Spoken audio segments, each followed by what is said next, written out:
rolling on Daily Live Morning Show. There is no other morning show when you start comparing this to it. No. So, I've got my water back here. This is great. Gotta close this window. We don't want, light to come through.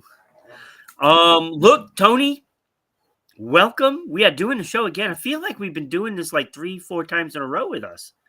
I know. I feel like we were just here. And boy, did I do some foreshadowing when we were on last time. But we'll talk about that in a few minutes because what a crazy weekend out there. Oh, it's been a week, let me tell you. Look, we've got a great show. Of course, it is season 2, episode 113. Holy ship! Wow. And of course, that will have something to do with at least one segment. I can't wait for that one. That's a great one. We've got an exciting show. Good morning, Edward. Edward Vasella. Thank you for watching. Oh, him and I go way. And actually, we were just talking about people that are in the power rotation. Edward Vasella, if he had the free time, would be a fantastic person to be in the co-host rotation on this show right here. So I'm just going to put that out there in the universe. All right. So, see, Tony, you know a lot of people. And it's going to come into play, I'm sure, at some point in our endeavors. Little hint on one of the segments could have something to do with this right here. Endeavor. And did you give up on song lyrics? Because I remember the last handful of shows I was on, the show was named after a song, but I'm sure that there's a song out there called Holy Ship. There probably is, but it just comes to what the topics are, and a lot of times it does have to do with a song, and those songs fit very nicely. I like doing that, naming it after a movie or a song title or something to do with entertainment, whether it's a play or whatever. Today, it is just an expression, holy ship. So, but we've got stuff about libraries today. I cannot wait for that one. And of course, some support during some bad news cycles. So you want to stay, we have everything on this show. And we also have fun facts. And I did a fun fact yesterday on sperm whales, of all things. I mean, it just struck me as interesting. And then I decided to dig a little deeper. Today, I don't want to give it away, but you're going to want to be here for it. I just don't want to give it away. That'll be last up on the rotation, so you got to stick around the whole show to see it. And of course, the holy ship, segment. You'll want to stick around for that. So, Edward, thank you for being here. Hopefully, you stick around the whole show. And, in comments and stuff, we'll definitely, bounce back and forth with the people that do comment. But Tony, let's get into all our social medias that you can find, right? Follow us on all the social media, including where you watch us live here on Facebook at RI Broadcasting. And then also keep us in Zuckerberg's good graces there. You got to keep us in Zuckerberg's good graces. It's been good lately. Zuckerberg has been on our side. He's been busy with other things trying to launch that AI company. So he's been leaving us alone for the past couple of weeks. Yeah, that must be it. One of the movies hit 1.1K. Oh, nice. And that was Trauma Bond. So watch that one. Or just go into the new series that we have, A God Named Pablo. That first episode hit 1,000. And the second episode, I believe, is closing in on 400 already. So go check those out. The new episode of that will be next Monday. We will have episode 3. So also watch us live on Kick and YouTube at Rhode Island Broadcasting. Don't forget to click that little bell on YouTube so you always know when we're live. You don't want to miss any of it. We have great shows. You can also watch us with all the Twitchers on Twitch at RI_broadcasting. There, it is great to support the show with bits, and you can subscribe. That helps even more. So send those a couple of bits to us, so that way Tony can always put his 2 cents in. So what you're saying is that every little bit counts. Yes. See, I knew you had something for it. I knew you had something for it. You're not a I just can't seasoned control vet myself at this sometimes. for nothing. You know? I mean, you get it. You know all these little keywords and stuff. It's fantastic. And just think, I mean, those are the things that I say. Just imagine the things that are running through my head that I decide not to say. Yeah, I'm right there with you. Right there with you. Look, if that's not good enough, we have all kinds of social media that you can follow, including MeWe, TikTok, Blue Sky, Space Hey at Rhode Island at RI Broadcasting. You can also watch us on, not watch us, but you can follow us on Twitter/X, whatever you want to call it. Once he's gone, it probably go back to Twitter. So I'm probably glad I never stopped promoting it as Twitter. At Broadcasting RI, so check that out. If you really want to help, you can get on Patreon, and you can get some cool merch for $2 a month. $2. It supports the show. It helps out the hosts, and you can get some cool merch like this mug, stickers, pens, whatever it may be. We got some. So help us out. Becky is here also. Good morning, Becky. Oh, we had a fun show yesterday with that food, Tony. Like, you can never be too careful. Oh my God, I can't believe peanuts kill 9 people a year. Yikes! And that's not even the worst one. It's like some of this stuff is cyanide. It's like, what are we doing? Why are we eating these things? So it was a great show. So watch yesterday's episode after this one. Tony, let's get into it. I mean, I'm sure we're gonna have a lot to say about all these things. So let's start off with this public library offerings. Now, I'm right there with you because they have like all kinds of events. Yeah. It's cool to see that. Of course, I'm a supporter of the public library, and it's cool to see that they have, unlike some other things out there, have decided to at least attempt to move along and change with the times and stay relevant. And people are still going in for what you would think of as traditional library offerings, books and periodicals and everything like that. But there are some libraries that have really decided to not only help people, but get with the times. And we talk about a lot here on the show that I'm cheap. So there's some things that kind of send those sensors up for me too, because, well, I'll start with this one because this will kind of kick things off for everybody watching on Twitch. At the Library of Birmingham, they will lend out various video game consoles, from classic consoles to ones that are just coming out. Those have a little bit of a waiting list, some of the newer ones, but I think, I don't have much of an attention span. I have a hard time with video games. So the last video game console that I owned was the Sega Dreamcast. And that's actually in the rotation at that library. You can go out and lend out the Sega Dreamcast. Awesome. I can only imagine how that has held up to video games today. The last game I played on there was ECW, and folks don't even know what ECW is anymore. But at the Library of Birmingham in New Hampshire, you can go out and you can lend out various video game consoles. So that's Birmingham, Alabama? Yeah. Now, I mean, that's pretty awesome. And you got to look at it this way, especially with a newer console, right? Not everybody can afford these things because they're massive amounts of money. And, I have like the Xbox One, and, not everybody has that system.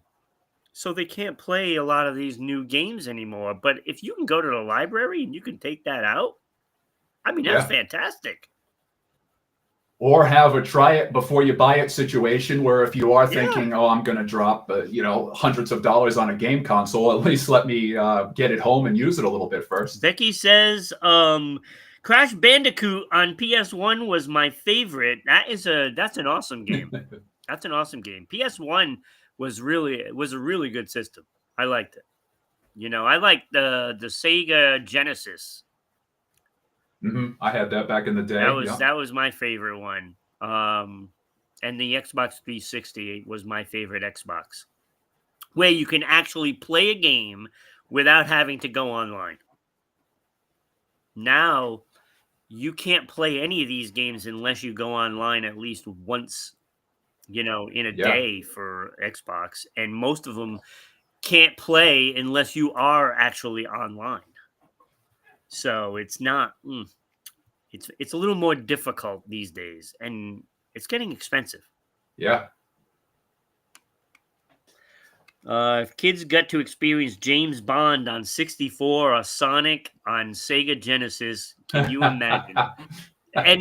But see, Becky, that's the thing. It's like now they can experience those things because you can get those games available on the new systems. They just kind of like reimagine it, and they format it so that way it can play on the new systems. And so they can play these games. I don't know how much they cost, but that's a whole nother issue. So, I mean, it's great and it's not so great these days because there's always a trade-off, right? Because these companies want to make boatloads of money, and they are making boatloads of money because you have to buy this in order to get that, and that's the way they do it. So that's a great thing for the Birmingham library. That's awesome. Yeah, I thought that was cool. I thought that was and probably a situation where they're able to get a lot of those old systems donated to the library from folks that had them back in the day, and they're sitting in the garage collecting dust, and they, prep them up, clean them up, and they're able to get them back out there into rotation. Here's another one. This is another one I think that's applicable to our audience here. If you're watching this, you're probably a fan of independent media, and I am a purveyor and a staunch supporter of independent media. So Seattle Public Library, they have a lab on site where you can go in and you can create a streaming show, a podcast. They have video editing tools. They have video editing classes there. They have audio editing classes. They have a podcast class, and then they have different offerings where you can bring some of that technology home. They do have it there on site in a more of a studio situation. You sign up for, you can do your show there, but then they do have smaller pieces of equipment that once you learn it, you can bring it home and do your own production at home, or kind of loop back with them and kind of go back and forth. So I thought that was a great opportunity for anybody interested in independent media, because there is, and it's a lot more intuitive than it used to be. So I started off doing this, learning how to splice tapes. And when I tell you that things have gotten a lot more user-friendly, they have gotten a lot more user-friendly, but there is still a little bit of a learning curve when it comes to different editing options. So I thought that it was a great chance to get a free class and save yourself those student loans of going to communication school like I did and spent a lot of money on. So you have a great option there. Oh my God, that comment is priceless, Becky. I worked at Toys R Us in 2005 when Xbox 360 was coming out, I'm assuming. This guy came in and was flirting with me. Well, so I thought. He wanted an Xbox real bad. So after chatting me up for a bit, he says, "So can I get your number?" I blushed and I was like, "My number? Yeah." So he went in for an Xbox and came out with your phone number. That's a good trade-off, But Tony, yes, I think this has grown so much since the pandemic. Now everybody's paying attention to these podcasts. Everybody's got a podcast now, it seems. They all can't be as good as this one, though. True. I've seen some really bad ones out there. But, everybody wants to be that podcast that, is number 1, and you gotta go after Joe, right? That's the guy. He's the one that really kicked off this podcast fan craze. And it was a while ago, and then the pandemic came, and now everybody and their cousins have one. And and I think that's pretty awesome that the library does that. I'm surprised most of them don't do it, to be honest with you, because that is something that, see, I think there's some money to be made there, but it is a public library, so it's free. And it's just another service they offer. Yeah. They want people to get into those doors. That's what it is. Yeah. They want people in there. And then they do all these like different kinds of events, and they might make some money on the side for, some sales, possibly, when they're talking about the podcasting, maybe they can sell some of the equipment. That could be something that they should probably offer as well. So yeah. Or when the libraries are going out for their yearly appeal, they can say to their past donors, hey, listen, we're staying with the times. We're offering this, this, and this. Yeah. And that's why you should continue to donate, because you're not anymore throwing good money after bad, because this library is looking to stay with the times and actually be an important part of the community, which it is harder and harder to go after donor dollars these days without making a solid case. So I think that allows any library to make that case to their past donors. Yeah, I'm wondering, bookstores make money off of the books with authors doing signings. Do they do these things at libraries? I've seen smaller ones come through locally, or usually it's tied into some other theme. So, for instance, here in Narragansett, there was some historical reenactments going on, and they had historical authors come through, and they kind of looped into what some other groups were doing. Seen that at different libraries throughout the past, or book clubs, and then that author is the one coming through for a certain signing. But yeah, that's going to be a tough one to make money with, because people are just going to drop it off and bring it back or get it off of Amazon, but that signed copy is an investment, so maybe that's the option to try to make at least a little bit of money. Yeah, so I've gone to board game events. They've had I've seen at the Cumberland Library, they had like an event there, like a little small con kind of thing, right? Mm-hmm. Yeah. But they had a band playing there, and it was pretty impressive that they have all these things at these places, at these libraries. So they have like art classes, they have all kinds of things, and all you need to do is either go online, because a lot of them are online now, or just drive by and just find out their events calendar. And you'd be surprised on what kind of things you can find at libraries, whether it's self-help classes, whatever it may be. A lot of places offer these things. You have any more of this?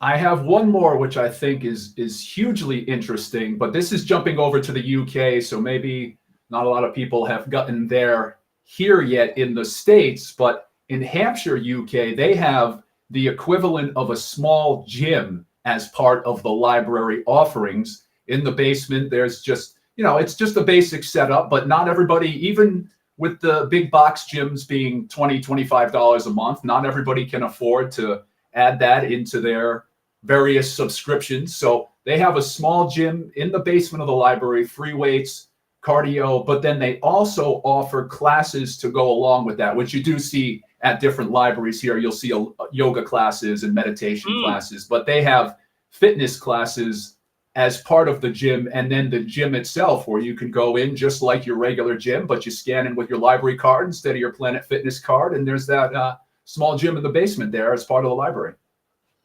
Yeah, I mean, I think that sounds like a fantastic idea because, like, you can just go on a treadmill and just put a book there, and you can Yeah, read while you're on a treadmill. Like, that is actually kind of brilliant when you start thinking about these things. It doesn't have to be fancy. A few free weights here and there, a treadmill, some and a couple of yeah, machines maybe. I mean, I think that's a brilliant idea. So you could actually drop off your kids. They can go and read a book, whatever, because kids do like to do yeah. that. And it gives them their little space at the library, and the parent can go downstairs and work out. Or vice versa. And that's going to be another situation. Well, and it's a little something more productive for the parents to do instead of doom scrolling while the kids in story time. And I have to assume that that is another situation where they're able to get a lot and quality equipment donated, because think of how many people that have a free weight setup or a Peloton or a treadmill sitting in their basement, sitting in their garage, collecting dust, or they're using it as a glorified clothes hanger, where I'm assuming that the library is getting all of that equipment donated, and they're able to set that up at little to no Yeah. cost for them, staff it with some folks that are just interested in fitness, maybe donating that time, and before you know it, you got a full-fledged gym set up in the Yeah, I mean, library. it doesn't take much. All it takes is one person to start, you know, with brainstorming. All it takes is one librarian or even the janitor, you know, Yeah, say, hey, you know what you should do? You should do this. And that's all it takes. And then they can think about that. And, as crazy as some ideas sound, they turn out to be tremendous. And yeah. that sounds like gold for to put a gym, Gold's Gym, to put a gym Nice. inside the library. I think that's fantastic. That's brilliant. So, Yeah. um It's one of those situations where you think, why didn't I think of it right, first? right, there's so many there's really endless possibilities. I mean, like, why not a coffee shop? Yeah, Somebody can go in, grab a coffee, a muffin, and read a book. Like, I mean, this is just sounds like just n- normal everyday things, but if you put it at a library, you get people to notice, and then they start getting curious after a while, yeah. and they'll read. Reading is a good thing. It is. So, what else you got, Tony? Any more? I'll leave it at that. The other thing, just quickly to the point of this, is that if you are someone looking to put on an event, there are great options at your community library, and they try to make it as user friendly as possible. So here where I am, you just go on, you fill out a form, and there's like 5 or 6 different rooms that you can book. I know Warwick Library here in Rhode Island has a huge room. They'll even set up the AV, they'll set up the chairs, they'll configure it any way that you want. So if Yeah. you are thinking about an event and you don't want to lay out all that money, consider, usually you have to be a resident of the community, but consider the library near you as an option for an event, because it is a great cost saving measure. Yeah, like, you could have a birthday party there. I mean, like, look, depending on the kid, and I gotta say, even teens at this point, I've seen a lot of teens reading books, and whether you have that age or 5-year-olds, you can do a birthday party at a library because Yeah. there are some benefits, and you could make it fun. You can make it fun. Like little science projects or something like that. Whatever it may be, whatever your kid's into, you can find stuff at the library that pertain to that, and then incorporate that into it. I think it's a good option. I think it's a good option. That was fantastic, Tony. I love that segment. Oh my lord! Because now the ideas are like spinning. Those hamsters are working overtime in there. Oh man! All right, that was great. See, we just filled people with knowledge. Filled him with knowledge. So again, season 2, episode 113. Holy ship! And here it is, Tony. James Cook's Endeavour found.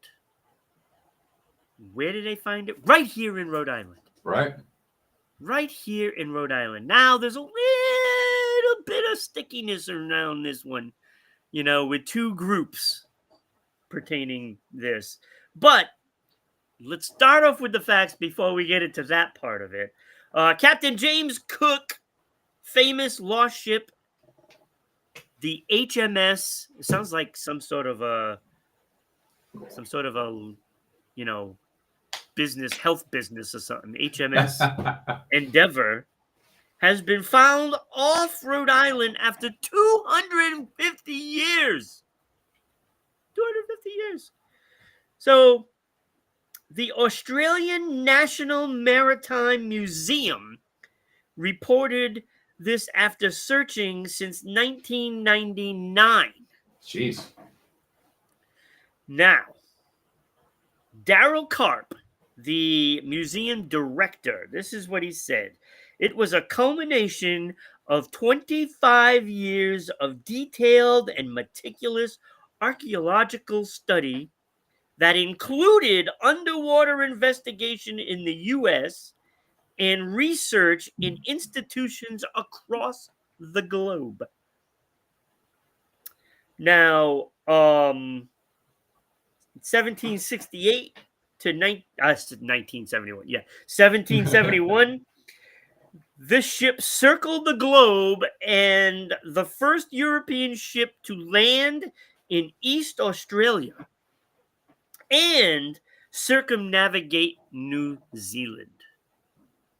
Okay. It was repurposed as a transport for British troops. So after it did that around New Zealand, it went back to Europe, back to UK, and they used it to transport the troops to what becomes the United States. Then it was sold to a shipping company, Mather and Company. It was refitted and renamed Lord Sandwich. You can't make this stuff up. Lord Sandwich was its new name. I'm guessing it was from Sandwich in, Britain, the town, city, whatever it may be, and named after, some lord that used to rule over there. So it was named in 1775 when it formed part of the British fleet during the Revolutionary War. I don't know why they changed it from Endeavour, but that's besides the point. Lord Sandwich has an interesting ring to it. But I couldn't help but take a bite out of this, right? The Endeavour was scuttled off the coast of U.S. in 1778. So when they scuttle it, they basically strip it down, put it out, and then they sink it on purpose. Which, by the way, is something that they still do today with ships, and they call it an artificial reef. But that's all these years later, that's still an option. Yeah. So they did scuttle this in 1778. Of course, they they took out all of the things that are valuable, right? And they just sank it. So along comes, this investigation. They discover the ship, and it is dubbed RI 2394. That is the code for the Endeavour, under investigation. Located in Newport Harbor. They compared the wreckage to historical plans of the vessel. So they studied the vessel plans and they know, all the details of the ship. Placement of certain timbers. So they have certain things a certain way in the boat, and they compared that. Location of all its main and fore masts. So they're not placed the same in every boat, and the dimensions tell you what boat it is. So a 1768 survey of Endeavour came into play as well. So when it's about to get sent out to sea, it gets, inspected and surveyed, because that's what UK did, right? Showed the size of the timber scantlings. I don't know what scantlings are. I'm just assuming it's like where they, nail things down or whatever it may be. Little hooks here and rings there and, whatever it may be that they put this thing together. And they are almost identical within millimeters. So the stem scarf is identical and is a unique feature for the ship. So the also they analyzed the wood, and it is from Britain. I don't know how they can tell that, but I guess they can. So everything pointed to being the Endeavour. So the findings were published in 2022 by what is it, the Australian National Maritime Museum, right? So they published it in 2022, but the Rhode Island Marine Archaeology Project refuted the claim as they were running point on the project. So they were in charge of the project. And they said it was a premature, posting a report and a breach of contract. Uh-oh. So basically, you have two groups working together on it. And one of them wanted to jump out in front to get the claim. So they posted it in 2022.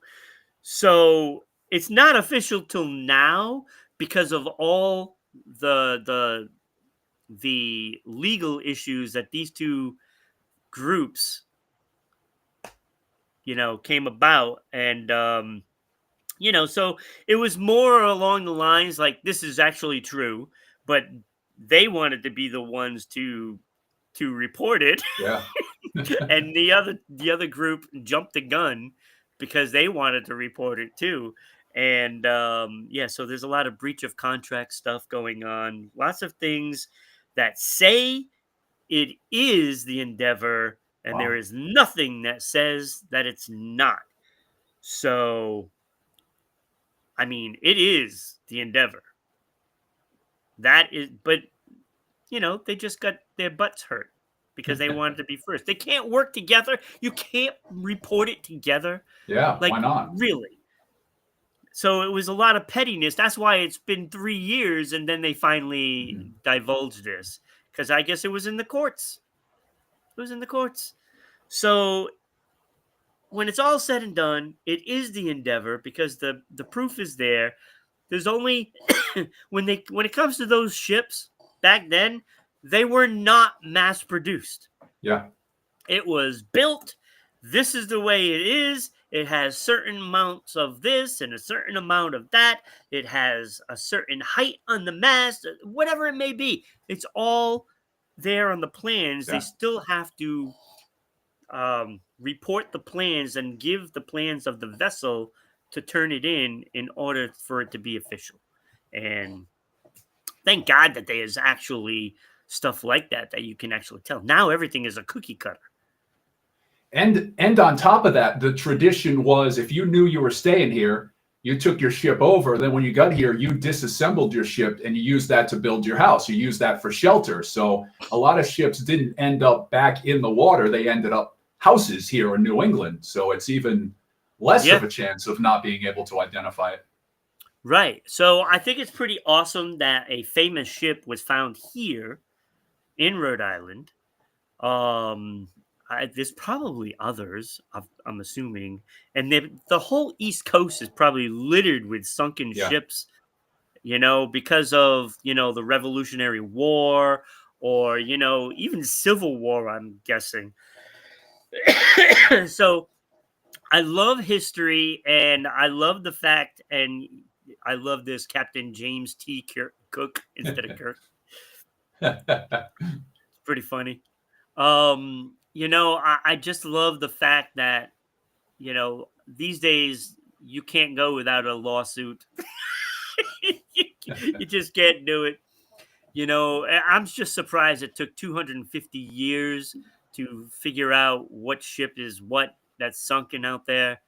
Um, because look, I've seen movies. You have to find something with the name on it, but it's not like there's going to be a sign. Oh, this is James Cook's Yeah. Endeavor. Welcome to the Endeavor. It's not going to be like a big sign stuck in the sand. So, it's interesting because when a ship does get scuttled, there's really nothing left on it. Yeah. The point is to make it as unidentifiable, as trashed as possible. And that's what Right. you're leaving down there. Yeah. So, and the only way of doing that is to figure out where things are set up on the ship, actually part of the ship. And I think that's interesting. That's a lot of study you got to go through, a lot of it. So that is Holy Ship, the Endeavor. So I thought it was pretty awesome. I loved it. Yep. And So Tony, it's Rhode Island folks that are diving it, and they've been diving out there since about 2021. And like we talked about earlier, I know a few people here and there, and one of them has been diving that project, and they were on. I'm assuming now because of the lawsuit, they were on a hush hush situation. But that's kind of tough when you have a boat full of guys jumping in the water 5 days a week. It's kind of hard to say, oh no, we're not doing anything over here. yeah, I mean, it took 3 years for this to actually be settled. I guess I'm just, I mean, I don't even know what the settlement is because that is all under wraps as Yeah. well. So we're not going to know who. I'm guessing that the Australian group kind of jumped the gun because they wanted to Yeah. post that. They wanted to be the ones to reveal, and they probably jumped the gun, and the Rhode Island group was a little pissed. Especially if they're the ones out there actually on the ground in the water, you could see why they would be a little unsettled about that. And rightfully so, and rightfully so. So I mean, hope it all worked out for both groups. I mean, just got to get along. I mean, really, really. Although it would be interesting to see what a fist fight between two archaeologists would look like. That could be a pay-per-view. So, oh my God, MTV Celebrity Deathmatch. Fight to the death. All right, Tony. So it is time for how to help support people during bad news cycles. I think you got the longest title of a segment in the history of this show. It fit right across the screen perfectly, too. Look at that. Yeah, I had to shrink it. But yes, it does fit across there.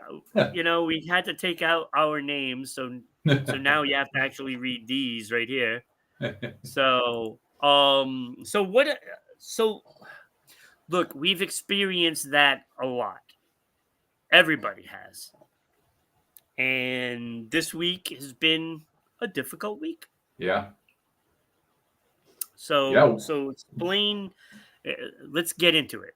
Let's get So into this. I tried to break it down to three, and I could do a whole hour, 2 hours, 5 hours on this subject. So it was really tough for me to try to break it down to three. But I did get to thinking about this when we were on last week, and we were talking about the protests and various things going on. And I kind of quipped that, there's a Brutal. chance it's going to be a rough weekend. And I was thinking a couple protests would get out of hand, and that would be the extent of the rough weekend. I didn't know that World War III was going to break out and people were going to be going around dressed as police officers, and that there would be protests, thousands of them all over the country. And when Monday came, there was some people that were exposing themselves too much to the news over the weekend and on Monday that were really starting to feel it, to feel that World War III was coming, that it's the end of the world. What am I going to do? And I'm not poo-pooing on any of that sentiment, but there is different options where if you are a little bit more calm about these situations, to help people that are spiraling with a little bit of support, just so that they can hedge that a little bit. And the easiest one is, and if you notice that when you're watching traditional news, that good news story, that nice one about the Boy Scout who raised millions of dollars for scouting for food, or that pet being reunited, those warm news stories are at the end of the news broadcast, because there are some studies from the University of California that actually, if you're exposed to that good news story last, that helps to unwind a little bit of the exposure that you had to all the bad news stories. So anytime you can position that good news story last, it's going to be extremely helpful. So even if that's just reminding your friend or family member or the person that you're interacting with of that good news story, that can also help to unwind all the cognitive issues for all those bad news stories that they have been ingesting the whole time or all weekend or whatever the situation may be. Yeah, and it's like 25 minutes of bad news and then 5 minutes of good news, because And hey, a puppy. they really have to search for these good news stories, Yeah. right? It's sad that it comes to this. And when we started talking about that, it was based on the arts. Yeah. We were talking about art events that were getting In canceled LA. and stuff. And it has taken on a life of its own, with the protests. Like, there is all kinds of stuff going on. Yeah. And I can understand how scary this is to a lot of people, especially if you're not from this country. If you weren't born here, it is scary. No matter if you have, if you've been, a citizen for how many years, that doesn't mean anything at this point. And it's got to be scary out there for people, because you never know when somebody's going to get jacked up, and they're not so kind either.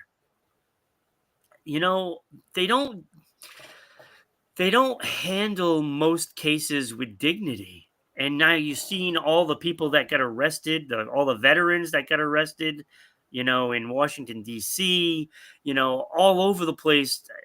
It's ugly. It's ugly. And I don't know. Fear does a lot. So how can we help support these people? How do we And support them? in situations like this too, where even if you are, when there's so many things going on, even if you are someone that tries to limit their exposure to the news, it's in the zeitgeist now with so many things going on at once, that even if you are trying to limit your exposure, it's almost, with this amount of strange things going on, almost impossible to do. So people that weren't affected by the 24-hour news cycle in the past, because they weren't necessarily paying attention to those things, really don't have a choice anymore. It's coming at you. Yeah. Look, I don't even watch the news, but yet I'm seeing all this stuff all over the place. So it's everywhere. Even during commercials, you see almost full-length newscasts of these events. Yeah. And it's so you cannot not see it. It's all over the internet. You know, you, you just like you click your browser and then it comes up with the headlines. And what do you see? Hmm. That's what you see. You see all of that.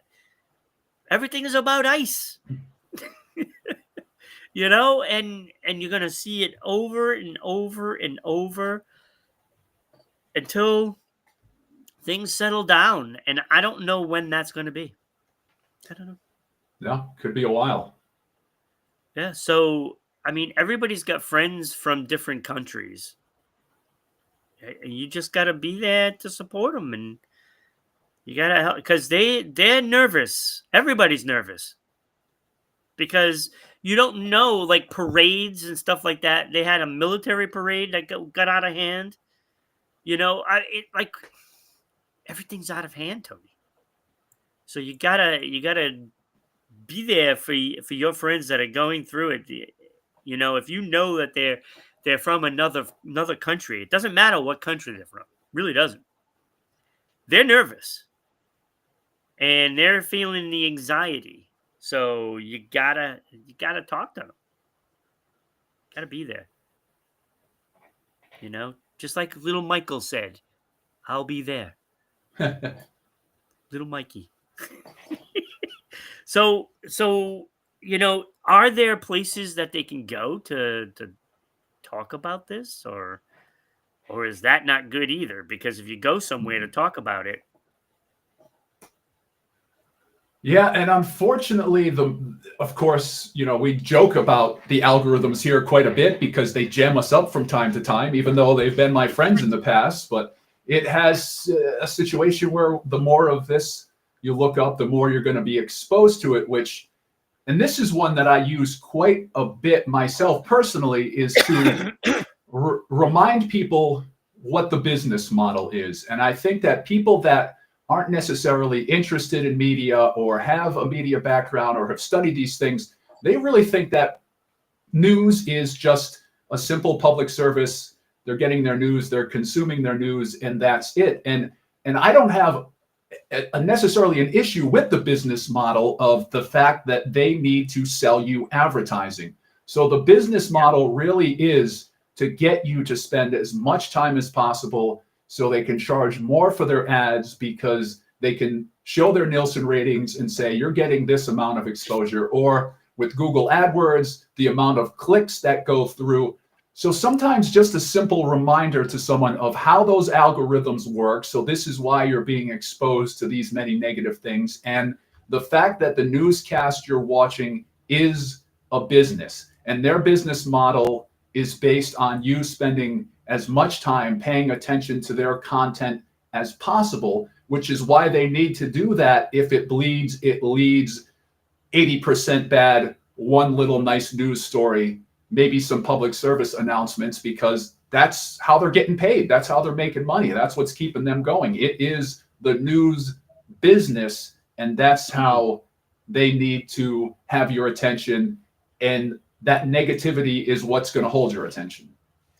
well, I mean, look, we look at all these media outlets, and depending on your affiliation, you're watching a certain news element, right? Remember George Carlin? Great comedian, funny man, right? He did this bit about how the government doesn't want you to be educated. That's why education is always cut. They don't want you to be educated. So that way, if they keep you stupid, you tend to follow easier. You don't have thoughts of your own will. And and there is something to be said about that. George Carlin was right decades ago. Yeah. Decades. What is that? 70s, 80s? Maybe 80s, right? I don't know. He's absolutely right. And it is a business. News is a business. And we got to remember that. It's just like any others, take the cigarette business, the beer business. They're telling you one thing and they keep drilling it into you. It's the same thing. Yeah. And the problem we have now, you can't really get an objective newscast anywhere. I don't care what you think, who is neutral and who isn't. It is not possible. You have to probably watch all of them, and then somewhere in the middle is where you need to be. That's all we can say about it. Because you're not going to get 100% truth from any of them, Yeah. because there is somebody paying the bills. I don't know, Tony. I don't know what the answers are for all these people that are a little nervous out there. And there's so many. It's across the board. It's not even about Yeah. you know, about being an illegal alien or not. It's about, oh, am I going to have a job next week? Yeah. So it's Anybody across the that's board. It's everything. Anybody that's in the National Guard or the reserves right now, they're worried that they're going to get called up not only here but overseas as things escalate with Iraq and Iran and Israel Right. and Yemen, everybody getting in the mix. So, yeah, I'm not saying that there is not pause for concern. I'm saying that there's ways to hedge against that constant bombardment, especially if you Yes. start feeling it affecting you personally or you're seeing people starting to spiral. And as complex as this all gets, really an easy one is that it all comes down to Maslow's hierarchy of needs. We're all thinking about food, we're thinking about shelter, we're thinking about security. So anytime that you can help remind someone, and it's can sometimes seem to be a little bit patronizing if you don't word it properly, if you don't lay it out there properly. But anytime that you Yeah. can help remind someone that in front of them right now in this moment, they have food, they have shelter, they have security if they are in that situation. Anytime you can gently remind somebody of that,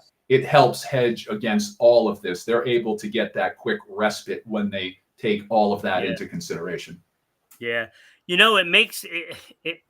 It's got to make people wonder, maybe technology hasn't been so good to us. Would you want to go back to, say, I don't know, like the 40s? I don't think so. Because it wasn't right for everybody. We can always put ourselves, oh, well, if we went back there, it would be fine. Yeah, it might be fine for me and you, but it's not going to be fine for some other people. Yeah, no. So I don't know. We gotta, as a human race, we have to get better. That's all. I mean, it's never going to be perfect. It's never, because people in charge aren't perfect either. So, it's never going to be a perfect situation. But it's got to get better than this. It's got to. We have to do better. I don't know. That is it's interesting, and it's scary, and it's a lot of things. But people are pretty resilient. Yeah. I don't know. You got anything else on this? I mean, like you said, we could talk about this forever. No, those are the easy three. When you see someone spiraling, remind them of the business, remind them of their needs being met if they're in that situation, and help them consider those good news stories that come on towards the end. Just simple ways that you can help when you see someone freaking out a little. Yeah, and I tell everybody I know, if you ever need me, I'm there for you. And that's all you can do as a person to people that you care about. You can only offer your help, and it's up to them to want to take that help. Yeah. So, all right, Tony, it is time for fun facts. Happy birthday, Barry Manilow.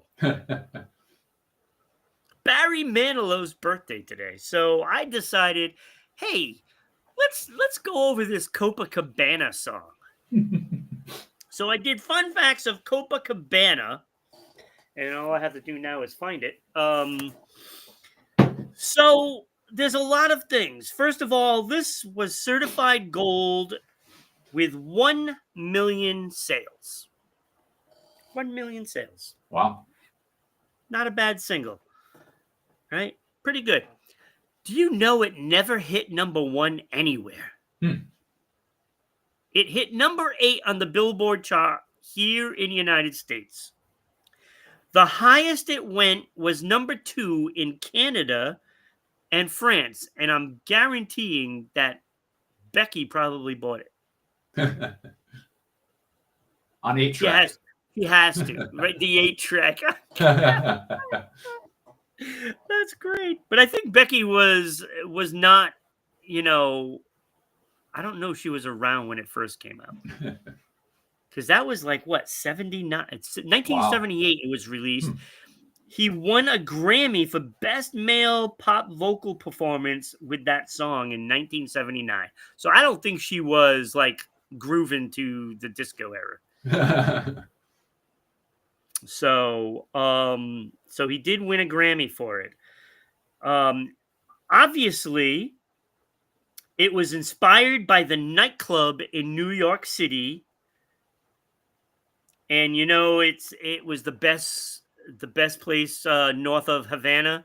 Yeah, it's 2,000 kilometers north.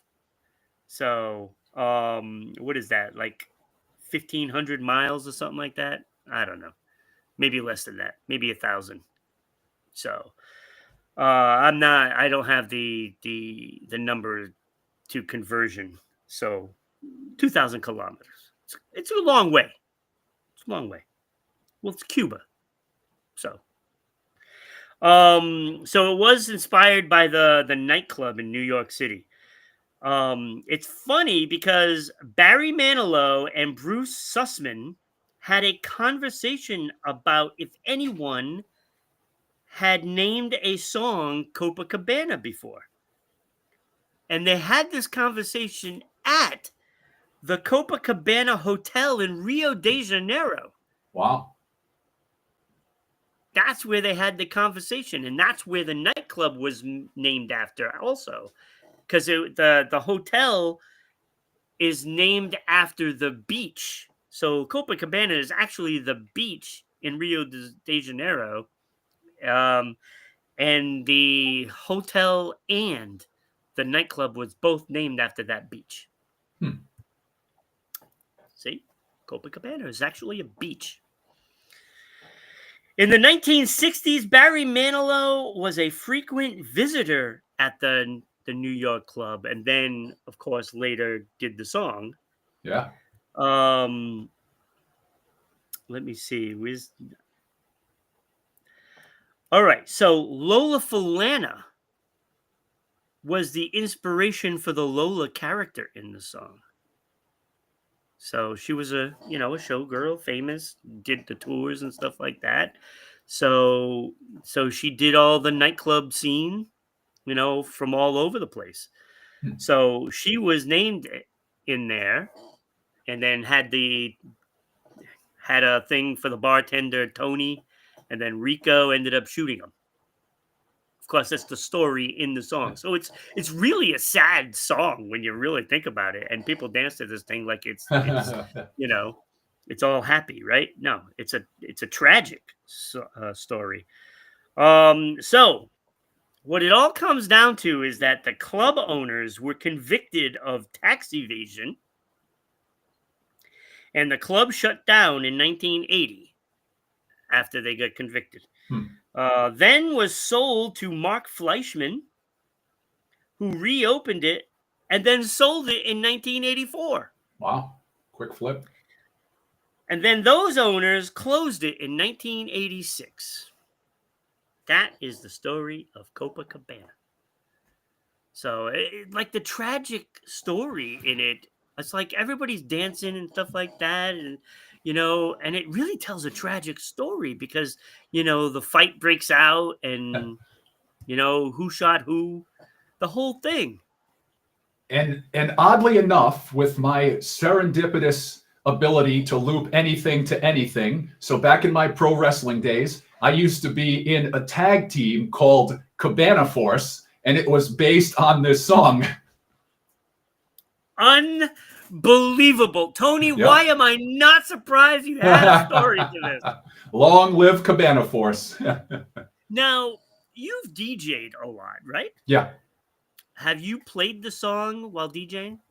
I think I had played it on, so I was involved in some AM, more easy listening type stations. And yeah, I think that was in the power rotation for, it really was. It seems like it's surprising to see it didn't chart, but sometimes radio play and charts don't always drive Well, it together. did But yeah, chart. it's, It made it to number 8. oh, yeah, it's not. But the thing is, it's like when it first came out, Barry Manilow didn't even think it was going to be a hit. Yeah, no, it's pretty strange when you think about And it. now it's the song that defines him. Yeah. So a lot of these sales have come post 1979. Yeah. You know, it won a Grammy for for its play and the song in '78. So, but it's taken on a life of its own. It's only been recovered twice, which I have to disagree with. And I know one of them was Kylie Minogue, and it didn't get released, and the other person, I can't remember who it was, never released the song either. But they forgot, and I read the whole thing about all this song, and it was sung in the movie Duets with Huey Lewis in the News and Gwyneth Paltrow. It was sung. I think it was a comedian that it was like a traveling karaoke contest kind of thing, and it was sung by a comedian. I can't remember who it was. It was a heavy one, a heavy guy, but he sang it in the movie as part of, the film, and it was on the soundtrack. So they never mentioned that, Yeah. but it was fantastic. They did a great rendition of it. So I wish I could remember his name, Tony. I knew it. I saw the movie a couple of times. I love the movie. It's a cute movie. It's not gonna win an Oscar or anything like that, but it was a good movie. It was entertaining. Great scene at the end, though. Whew, that was a great ending. But yeah. So Copacabana. Who knew, right? All So the those whole Vanilos. story. So yeah, Barry Manilow, happy birthday! See, there he is, right there. Isn't he retired now? I thought that he was, like we were talking about a few weeks ago, was having a hearing issue, but I think maybe Yeah, getting my legends yeah. mixed I up. think he announced that he's done, which is, I mean, the guy is old, but he wrote the songs that made the whole world sing, and it's all singing Copacabana. They're all doing it. They're all singing about murder. Yeah. So I guess we're gonna wrap things up, Tony. It was a great show, fun show. We had our good news story at the end, so we practiced what we preached. Yeah, see? Look, tomorrow we have myself coming back. I'm coming back, and I'm going to be with Kenny, and we're going to find out what the frequency is, Kenneth. Gonna find out. Always a good time with Kenny. I love doing a show with him. I love getting him riled up. I love getting him upset. It's fun.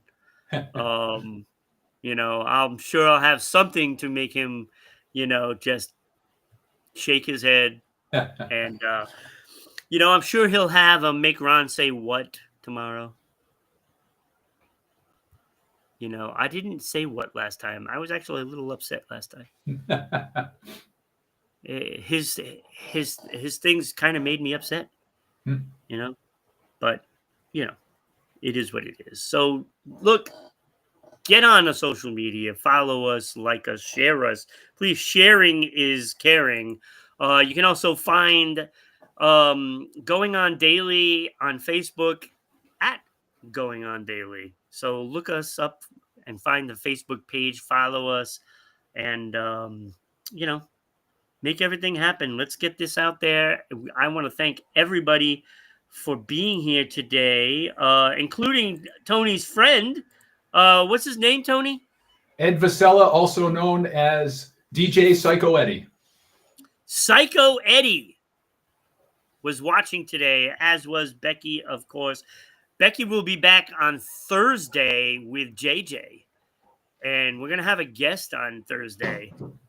Lou Pryor does a lot for feeding the homeless in Rhode Island. So we're going to find out all about that story on Thursday. Thank you for watching, everybody. You have a great day. We'll see you next time.